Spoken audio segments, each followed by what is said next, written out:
ये वो स्थान है जो सुरंग और तहखाने में जाता है। काफ़ी गहरा और नीचे पतली घुमावदार सीढ़ी है। हम आपको अंदर लेके चलेंगे और एक्सप्लोर करेंगे। दिखा सकूं ये एक रहस्य है और रास्ता इधर एक जा रहा है, इसको ये बंद कर दिया गया है।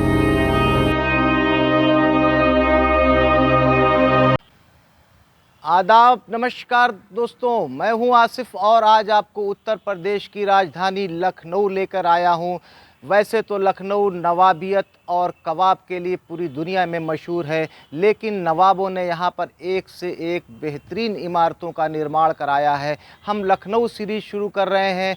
आज आपको हम जिस जगह पर लेके आए हैं वो फरहत बख्श कोठी कही जाती है।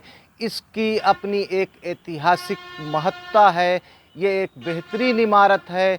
यहाँ के कुछ ऐसे रहस्य हैं, वो सब कुछ हम एक्सप्लोर करेंगे। सबसे पहले हम आपको इस कोठी के बाहर का दृश्य दिखाएंगे। ये है फरहत बख्श कोठी। इसका बाहर का नज़ारा देखिए, बेहद शानदार और आकर्षक कोठी है ये। इस कोठी से अंग्रेज़ों और नवाबों का काफ़ी गहरा रिश्ता रहा है। सभी की ये पहली पसंद हुआ करती थी, फरहत बख्श कोठी, जो आज वीरान पड़ी हुई है।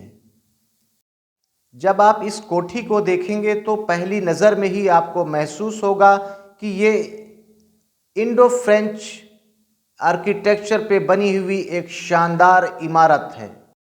पुरातत्व विभाग को इस महल में एक सुरंग मिली है जिसमें 31 दरवाजे हैं। आज हम इस वीडियो में उन दरवाज़ों और सुरंग के बारे में जानकारी हासिल करने की कोशिश करेंगे। आखिर नवाबों ने इस महल में सुरंग और 31 दरवाजे क्यों बनवाए थे। दोस्तों, लखनऊ की किस्मत तब बदली जब नवाब आसिफुद्दौला ने फैज़ाबाद से हटाकर लखनऊ को अवध की राजधानी बनाया। उसके बाद से यहाँ पर तमाम निर्माण कार्य कराए गए। तमाम ऐसे स्थापत्य कला के यहाँ पर नमूने देखने को मिलेंगे जो हिंदुस्तान ही नहीं पूरी दुनिया में मशहूर हैं। आज हम जिस स्थान पे खड़े हैं ये भी एक बेमिसाल इमारत है। जब लखनऊ अवध की राजधानी हो गई तो यहाँ पर तमाम व्यापारी और पर्यटक लखनऊ आने लगे। उन्हीं में से एक क्लाउड मार्टिन, जो फ्रांस के रहने वाले थे, वो यहाँ पर आए और उन्होंने 1781 ईस्वी में इस शानदार भवन का निर्माण कराया। उन्होंने इसको अपने निवास के लिए बनवाया था। इसमें एक तहखाना है। गोमती नदी के तट पर इसलिए बनवाया गया था ताकि नदी की ठंडी हवाएं इस महल तक पहुंच सकें और बरसात के समय में इसके तहखाने में पानी भरा रहता था, जिससे प्रचंड गर्मी में भी ये महल पूरा ठंडा रहता था। एक समय नवाब सादत अली ख़ान बहुत बीमार हो गए, तब लखनऊ रेजिडेंट की सलाह पर उन्होंने यहाँ पर रहना शुरू किया। जब वो यहाँ पर रह रहे थे तो उनकी सेहत काफ़ी अच्छी हुई और वो ठीक हो गए। फिर इसका नाम उन्होंने फरहत बख्श कोठी रखा, जिसका अर्थ होता है आनंददायक। दोस्तों, हम फरहत बख्श कोठी के उस स्थान पर आ चुके हैं जहाँ पर शायद पोर्च रहा होगा। यहाँ पे गाड़ियाँ या नवाब की घोड़ा गाड़ियाँ खड़ी रहती होंगी। सामने वो रास्ता दिख रहा है। पहले ही एक आयताकार कक्ष यहाँ पर नज़र आ रहा है। हम अंदर चलते हैं और सारी चीज़ें आपको यहाँ पर दिखाते हैं। आयताकार कक्ष जैसे ही आप प्रवेश करेंगे नज़र आएगा। इसकी छत काफ़ी ऊंची है। यहाँ पर एक रिसर्च सेंटर हुआ करता था, जिसकी वजह से काफ़ी यहाँ पे परिवर्तन कराया गया था उस समय। अंदर चलते हैं। सामने हमको एक दरवाज़ा नज़र आ रहा है और बाईं तरफ हमको एक तिकोना सा क्षेत्र दिखाई दे रहा है। ये काफ़ी टूट फूट हुई है। दरवाज़ा है, इसके अंदर हम चलते हैं। अंदर देखते हैं क्या है। अंदर आए तो एक आयताकार जैसा कक्ष यहाँ पर नज़र आया। इसकी भी छत काफ़ी ऊंची है। मैं आपको दिखा रहा हूँ। ये इसके सामने एक दरवाज़ा दिख रहा है। हमको अपने बाईं तरफ भी 3 दरवाजे दिख रहे हैं। ये एक दरवाज़ा है, दूसरा है और तीसरा है। हम एक एक चीज़ एक्सप्लोर करेंगे, आपको दिखाएंगे। यहाँ पर देखिए काफ़ी टूट फूट हुई है। यहाँ का ये नज़ारा देखिए आप।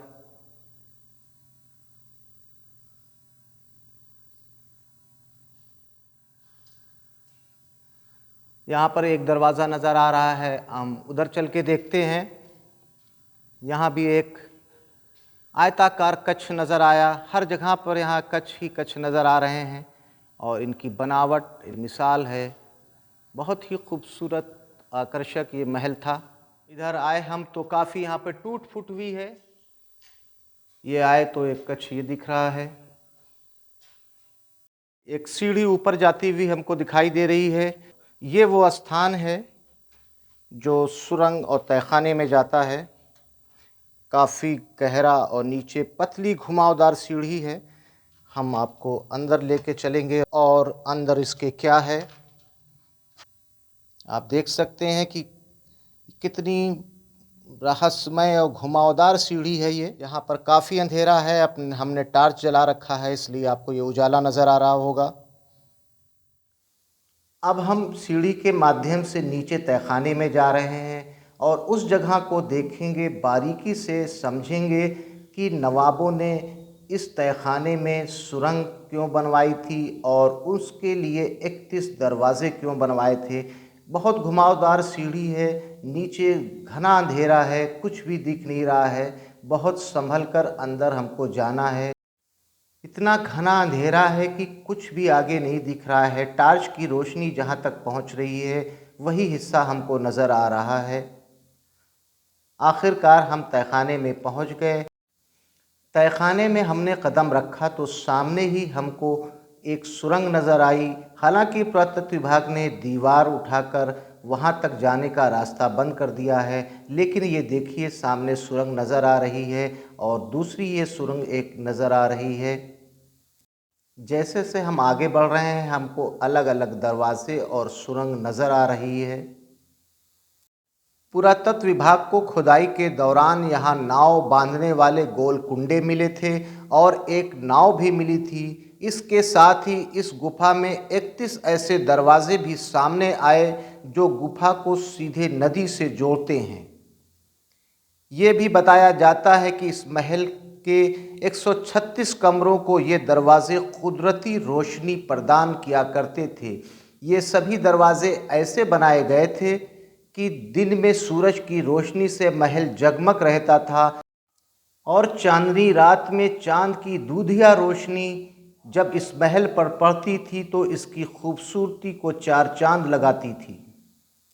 इस महल की बनावट इस तरह है, ये 2 मंजिला बना है, नीचे तहखाना और उसके ऊपर दूसरी मंजिल। इस तहखाने में आने के बाद मैं हैरत में पड़ गया कि नवाबों ने इसके नीचे एक छोटा सा शहर बसा रखा था।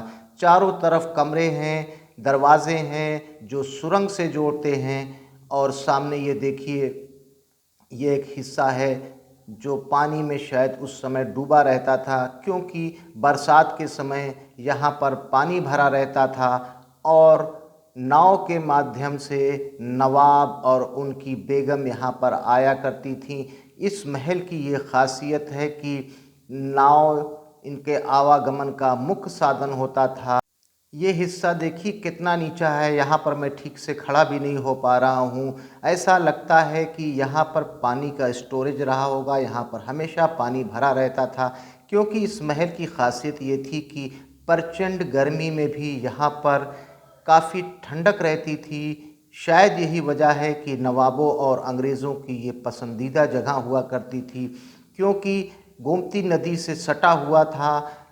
सुरंग के माध्यम से पानी यहाँ पर आता रहता था, जिसकी वजह से यहाँ पर लगातार पानी रहता था। उसी पानी की वजह से यहाँ पर काफ़ी ठंडक रहती थी। एक सुरंग ये नज़र आ रही है, इसके रास्ता हालांकि बंद कर दिया गया है, क्योंकि 31 दरवाजे हैं इसमें और 31 सुरंगें यहाँ पर नज़र आई हैं और सभी सुरंगें आपस में एक दूसरे को जोड़ती थीं। हालांकि अब ये सुरंग बंद कर दी गई है, लेकिन बेहद शानदार और बेमिसाल ये महल आपको नज़र आएगा।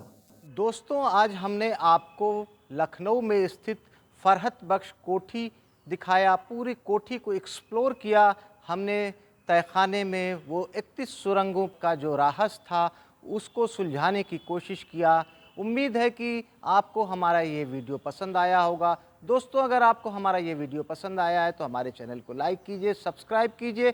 इजाज़त दीजिए आसिफ को। हम फिर मिलते हैं किसी नए स्थान पर, किसी नए विषय के साथ। इसी प्रकार के ऐतिहासिक स्थानों को देखने के लिए जो स्थान लोगों की निगाह से दूर है, ज़रूर उस तक आपको हम पहुंचाने की कोशिश करेंगे। चलिए फिर मिलते हैं, तब तक के लिए जय हिंद, जय भारत।